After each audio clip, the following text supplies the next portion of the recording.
Hello বন্ধুরা, কেমন আছেন সবাই? সুচিস ক্যানভাসের নতুন একটা ব্লগে আপনাদের স্বাগত জানাই। আজকে আপনাদের সাথে একটা রেসিপি শেয়ার করব। তো রেসিপিটা হলো মালাই টিক্কা, কিন্তু আজকে আমি তন্দুরে বানাবো না, আমি এটা বানাবো এয়ার ফ্রায়ারে, প্রায় বিনা তেলেই। হ্যাঁ, তো চলুন আপনাদের সাথে এটা শেয়ার করি কিভাবে কি করব। আমি এখানে প্রায় 500 গ্রাম বোনলেস চিকেন নিয়েছিলাম, আর চিকেনটা নিয়েছি মেনলি থাই আর লেগ পিস। হ্যাঁ, হাড়টাকে ছাড়িয়ে দিয়ে বাকিটাকে বোনলেস করেছি। সেটাকে আমি দই দিয়ে, শুধুমাত্র টক দই, অন্য কিচ্ছু না, টক দই দিয়ে মেখে রেখেছি 8 থেকে 10 ঘন্টা মতো। এবার বাকি ইনগ্রিডিয়েন্টস কি কি লাগছে একটু দেখি। এখানে হাঙ্কার্ড নিয়েছি এই 2 টেবিল স্পুন মতন, আর এটার মধ্যে রেখেছি 2 টেবিল স্পুন আদা রসুন বাটা আর 2 টেবিল স্পুন কাজু বাদাম বাটা। এটা সবটা একসাথে মিক্স করা। আর এখানে একটু বেরেস্তা বেটে রেখেছি এই 1 টেবিল স্পুন মতন, আর এটা একটু জায়ফল আছে, আর এর মধ্যে রেখেছি একটু সামরিচ গুঁড়ো করে। এছাড়া তেল, নুন, একটুখানি ঘি দেবো। এখানে কালো গোলমরিচ, গোলমরিচটা ব্ল্যাক পেপার এখানে গুঁড়ো করা, আর হচ্ছে ফ্রেশ ক্রিম। এই হচ্ছে আমাদের লাগবে। আর এখানে তো উডেন স্টিক নিয়েছি, এগুলোতে গেথে করব। তো চলুন আগে একটু ম্যারিনেটটা করে নিই। আর একবার সেকেন্ড ম্যারিনেশন আমি দিয়ে দিচ্ছি। এখানে নুন দিলাম, তারপরে দেবো এখানে এই হাঙ্কারটা দিয়ে দেব, আর এই আদা রসুন আর কাজু বাদাম পেস্টটাও দিয়ে দেবো। আপনারা ইচ্ছা করলে এর মধ্যে একটু কাঁচা লঙ্কা বাটা দিতে পারেন, তবে আমি দিইনি। তার সাথে এই বেরেস্তা বাটা সবই দিয়ে দিতে হবে। আর এখানে ওই হাফ টিস্পুন মতন আমি হোয়াইট পেপার পাউডার, মানে সামরিচ গুঁড়ো, আর একটুখানি গোলমরিচ গুঁড়োও দেব, অল্প সামান্য। এই যে, ঠিক আছে।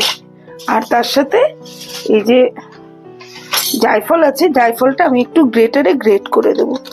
জায়ফলের গন্ধটা না খুব সুন্দর আসে। অল্প একটু, ব্যাস। বেশি দিলে আবার উগ্র গন্ধ হয়ে যাবে, তখন আর ভালো লাগবে না। এবার এটাকে আমরা অল্প একটু এখানে তেল দেব। আমার এই যে অয়েল পটটা দেখছেন, এটা না খুব সুন্দর। এটা এমনি তেলও ঢালা যায়, আবার স্প্রেও করা যায়।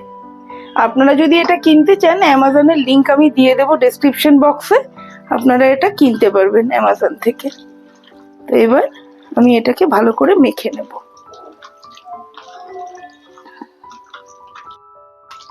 আচ্ছা, এর মধ্যে একটু ফ্রেশ ক্রিম দিয়ে দেবো, এই যে এইটুকুনি।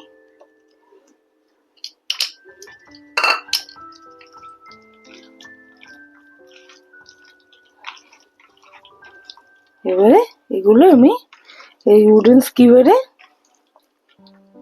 গেঁথে নেব।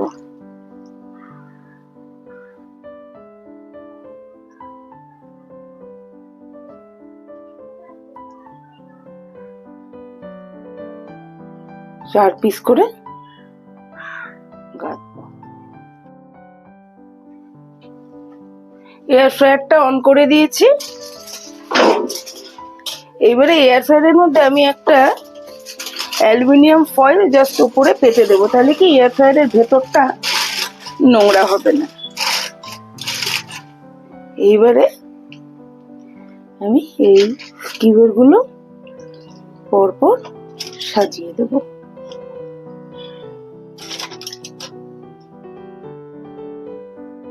চারটে করে একটাতে যাচ্ছে। এর উপর একটু করে এই মশলা যেটা আছে, একটু একটু মশলাও দিয়ে দেব।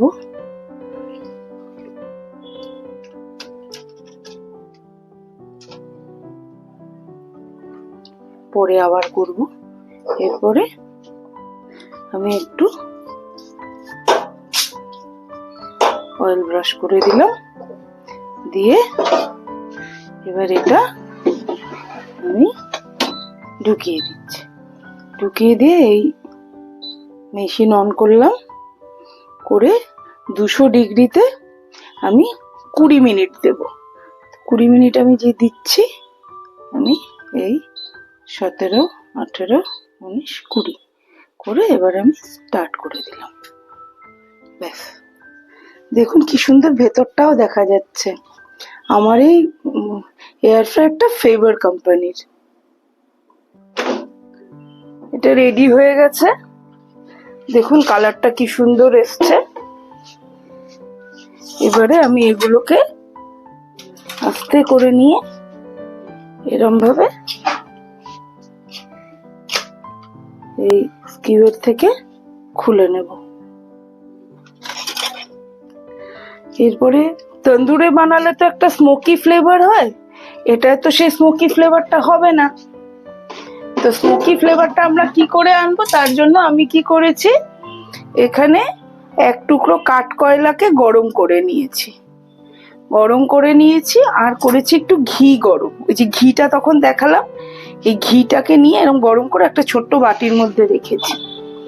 এরপরে একটু লবঙ্গ জাস্ট থেতো করে নিয়েছি। এইবারে করতে হবে এই প্রসেসটা খুব তাড়াতাড়ি। এই ঘিয়ের মধ্যে লবঙ্গটা আগে দিয়ে দিলাম, দিয়ে এই যে কাঠ কয়লাটা দেখুন গরম রয়েছে, এই যে এইবারে ঢাকনাটা দিয়ে দেবো।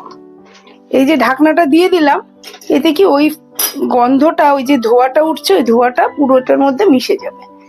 এরকম করে আমরা প্রায় 1/2 ঘন্টা রেখে দেব। ঠিক আছে, 1/2 ঘন্টা পরে তারপরে সার্ভ করব, তখন আপনাদের সাথে আবার আমি দেখাবো। এবার এটাকে খুলছি। আর আপনাদের তো আমি গন্ধটা বোঝাতে পারবো না, দারুণ ফ্লেভার। আমি এবার এগুলোকে একটা সার্ভিং ডিশে সার্ভ করে দিচ্ছি। টেক্সচারটা দেখুন কি সুন্দর হয়েছে, আর সফট হয়েছে একদম। আমার এই ভিডিওগুলো যদি আপনাদের ভালো লাগে, তাহলে লাইক, কমেন্টস আর শেয়ার, সাবস্ক্রাইব করার অনুরোধ রইল। সবাই ভালো থাকবেন, সুস্থ থাকবেন। দেখা হবে সুচিস ক্যানভাসে পরের একটি নতুন ব্লগে।